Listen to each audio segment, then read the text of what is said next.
So ఇప్పుడు climate change అయింది కదా, ఇప్పటి వరకు ఎండలు అవి బాగా తీవ్రంగా ఉన్నాయి. ఇప్పుడైతే సడన్ గా ఇప్పుడు వర్షాలు అవి మొదలైనాయి కదా. సో బాగా చిన్నపిల్లల విషయానికి వస్తే మొన్నటి వరకు మనకి ఎండల వల్ల బాగా ఎండలు ఎక్కువగా ఉన్నా కానీ మనకి జలుబులు అవి చేస్తాయి. అలాగే మనకి బాగా చల్లగా ఉన్నా కానీ జలుబు అది చేస్తుంది అనమాట. సో ఇప్పుడు వాతావరణం అంతా చల్లబడిపోయింది కాబట్టి ఈ చలికాలంలో కూడా ఈ కరోజోలు అవి కూడా చాలా ఇబ్బంది పెడతాయి అనమాట. సో మనకి పెద్ద వాటిల్లో కరోజోలు వస్తే మనకి పెద్ద ఇబ్బంది ఏమి ఉండదు, ఎందుకంటే మనము ఈ పెద్ద వాటిని చక్కగా ఇంజెక్షన్స్ అవి చేసి మనం క్యూర్ చేసుకోవచ్చు.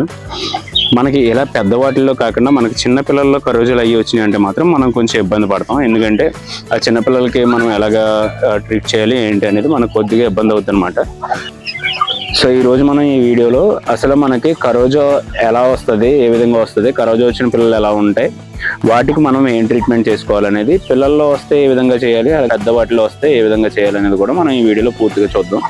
సో అన్ని డీటెయిల్స్ ఈ వీడియోలో చూద్దాం. సో ఈ వీడియోని పూర్తిగా చూడండి. అలాగే మీకు తెలిసిన ఫార్మ్స్ వాళ్ళు ఎవరైనా ఉంటే ఈ వీడియో మంచి ఇన్ఫర్మేషన్ ఉంటుంది, సో ఈ వీడియోను ఫార్వర్డ్ చేయండి. Hi guys, welcome to Jedi farms. So మీరు ఇక్కడ చూస్తే ఈ పిల్లకి కరోజా ఉందన్నమాట. ఒక సైడ్ మీరు చూస్తే కన్ను వాచిపోయి నీరు కారుతూ ఉంటుంది. అలాగే కరోజా లక్షణం, వేరే లక్షణం ఏంటంటే హెడ్ మొత్తం వాచిపోద్ది అనమాట. ఒక్కొక్కసారి ఒక్క కన్నే వస్తుంది, ఒక్కొక్కసారి రెండు కళ్ళు కూడా వాచిపోయే అవకాశం ఉంటుంది. అంత రెండు కళ్ళు వాచిపోయేంత వరకు ఉంటే మనము ట్రీట్ చేసిన పిల్ల బ్రతికే అవకాశం ఉండకపోవచ్చు.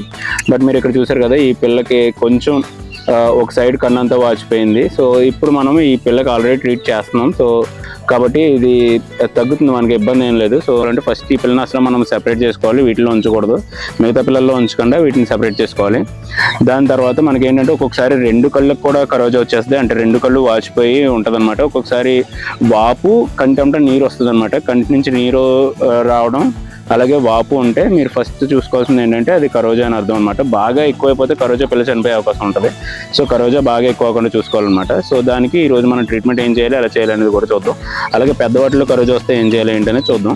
జనరల్గా కరోజా ఎప్పుడు కూడా ఫస్ట్ ఈ బ్యాచ్ ఉంది కదా, ఈ బ్యాచ్ మొత్తంలో మనకి జలుబులు రంపులు వచ్చి ఉంటే అందులో బాగా ఎక్కువ జలుబులు రంపులు వచ్చి ఉన్న టైంలో ఆ వైరస్ని బట్టి 1-2 వాటికి కరోజా జనరల్గా మనం ఎప్పుడు చూస్తాం. సో ఈ విధంగా కరోజా వచ్చిన పిల్లల్ని మనం ఫస్ట్ మిగతా వాటిని సెపరేట్ చేసుకోవాలన్నమాట. ఇలా డల్గా ఉన్న పిల్లల్ని వాటిని చూసుకుని మనం ముందే సెపరేట్ చేసుకోవాలి.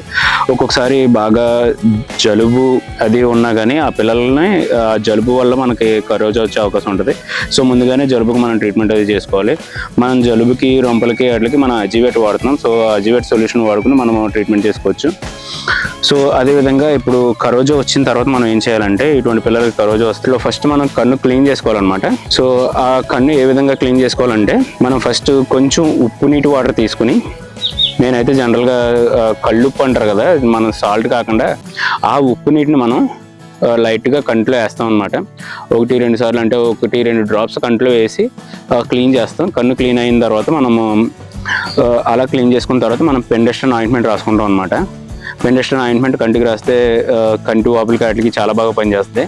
కంటి సమస్య ఏమన్నా కానీ పెండెస్టన్ ఆయింట్మెంట్ చాలా బాగా పనిచేస్తాయి. కంటిలో నుంచి నీళ్ళు వచ్చినా లేదా కంటికి దెబ్బ తగిలినా ఏమైనా కానీ పెండెస్టన్ ఆయింట్మెంట్ చాలా బాగా పనిచేస్తాయి. సో ఈ విధంగా ఆయన్ని మనం క్లీన్ చేసుకున్న తర్వాత, కంటిని క్లీన్ చేసుకున్న తర్వాత పెండెస్టన్ ఆయింట్మెంట్ రాస్తాం. సో ఇలా 2 నెలలు దాటిన వాటికి కూడా నేను బాగా సీరియస్ అయితే నేను జెంటిల్ ఇంజెక్షన్ చేస్తాను. అది 0.1 ml నుంచి 0.1.5 అలా చేసుకుంటాను అనమాట. ఎక్కువ 0.5 కానీ అలా చేయను, చాలా తక్కువ, ఎంత తక్కువ చేయగలిగితే అంత తక్కువ చేసుకుంటాను. ఈ పిల్ల అయితే యాక్టివ్గానే ఉంది కాబట్టి కొంచెం ఇబ్బంది లేదు మనకి. సో అలాగే కరోజా వచ్చిన వాటిలో ఫీడ్ ఎలా తీసుకుంటుంది ఏంటనేది కూడా మనం చూసుకోవాలి.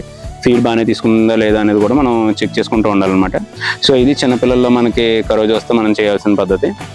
అదేవిధంగా పెద్దవాటిలో కరోజా వస్తే మనం ఏం చేయాలంటే, పెద్దవాటిలో కరోజా సేమ్ ప్రాసెస్ అనమాట. మనం ఏం చేయాలంటే ఫస్ట్ కల్లుప్పు వాటర్ తీసుకుని దాన్ని ఫస్ట్ మనం క్లీన్ చేసుకోవాలి. ఆ కంటిని మనం నీట్గా క్లీన్ చేసుకుని ఆ తర్వాత మనం పెండెస్టన్ ఆయింట్మెంట్ రాసుకుంటాం. పెండెస్టన్ ఆయింట్మెంట్ రాసుకుని తర్వాత మనము 0.5 ml జెంటిల్ ఇంజెక్షన్ చేస్తాం అనమాట. జెంటిల్ ఓన్లీ మనము రోజుకి ఒకసారి 0.5 ml చేస్తాం. ఇదే విధంగా మనము ఒక 4 to 5 days కంటిన్యూ చేసుకుంటే ఈజీగా పెద్దవాటిలో అయితే కరోజా తగ్గిపోద్ది. అదేవిధంగా మనకి చిన్నపిల్లల్లో అయితే కరోజా వచ్చిన తర్వాత మనం కన్ఫామ్గా చెప్పలేమన్నమాట ఏమవుద్ది ఏంటి అనేది, ఎందుకంటే పిల్ల బలంగా ఉంటే బతుకుతుంది. అదేవిధంగా కరోజా మనకు స్టార్టింగ్ స్టేజ్లో ఉండగానే మనం ఐడెంటిఫై చేసి, అంటే కంటి నుంచి నీరు కారుతున్నప్పుడే మనం ఐడెంటిఫై చేసి దాన్ని వెంటనే ట్రీట్ చేస్తే మనకి ఎటువంటి ఇబ్బంది ఉండదు. అలా కాకుండా కరోజాని ట్రీట్ చేయడం కన్నా వదిలేస్తే ఏమవుద్దంటే లోపల మొత్తం అంతా కూడా కన్ను వాచిపోయి లోపలంతా కూడా వాటర్ పట్టేస్తుంది అనమాట. అదేవిధంగా మనం ఒక కన్నుకి వచ్చిన తర్వాత అది క్లీన్ చేయకుండా ఉంటే రెండో కంటికి కూడా అది వచ్చేస్తుంది. సో హెడ్ అంతా వాచిపోద్ది, అలాగే మొత్తం ఫేస్ మొత్తం వాచిపోద్ది అనమాట. ఫేస్ రెండు కళ్ళు వాచిపోతాయి. ఆ స్టేజ్కి వచ్చేసిందంటే మాత్రం ఇంకా మనం పిల్లల్ని బ్రతికించడం చాలా కష్టం అయిపోద్ది. సో కరోజా అయినా కానీ ఏదైనా కానీ ముందే చూసుకుని మనము ట్రీట్ చేయడం ద్వారా మనం ఈజీగా ఆ జబ్బుల నుంచి మనం అరికెట్టుకోవచ్చు అనమాట. అలాగే ఇంకొక విషయం ఏంటంటే, మీరు ఒకవేళ ఏ పెట్టలో అయినా కానీ ఏ పుంజులో అయినా కానీ మీరు కరోజా చూసారంటే, ఆ కరోజా వచ్చిన లక్షణాలు కానీ అటువంటి ఏమైనా ఉంటే మీరు ఆ పెట్టని ఆ పుంజుని మీ లైన్ నుంచి తీసేయడం చాలా బెస్ట్. ఎందుకంటే ఫ్యూచర్లో మనకి కరోజా రాకుండా ఉండే అవకాశం ఉంటుంది. లేదు అలా కాకుండా మనం అదే పుంజుని అదే పెట్టని మనం బ్రీడింగ్కి వాటి లెగ్స్ అయ్యి మనం పిల్లలు అయి చేయించి వాడామంటే మన లైన్లో ఇంకా కరోజా అనేది అలాగే ఉండిపోద్ది. సో ఇదొకటి మెయిన్గా మనం చూసుకోవాల్సిన అవసరం. సో చూస్తున్నారు కదా, ఇది ఫుల్ ఇన్ఫర్మేషన్ అనమాట కరోజాకి సంబంధించి. ఎటువంటి ఇబ్బందులు లేకుండా మనం కరోజాని ఈజీగా ఎదుర్కోవచ్చు. సో ఈ వీడియో మీకు నచ్చితే లైక్ చేయండి, ఏమైనా డౌట్స్ ఉంటే కామెంట్ చేయండి. అలాగే మీకు తెలిసిన వాళ్ళు ఎవరైనా ఉంటే ఈ వీడియో వాళ్ళకి యూజ్ అవుతుందని చెప్పి అనుకుంటే షేర్ చేయండి. వీడియో పూర్తిగా చూసినందుకు థ్యాంక్స్.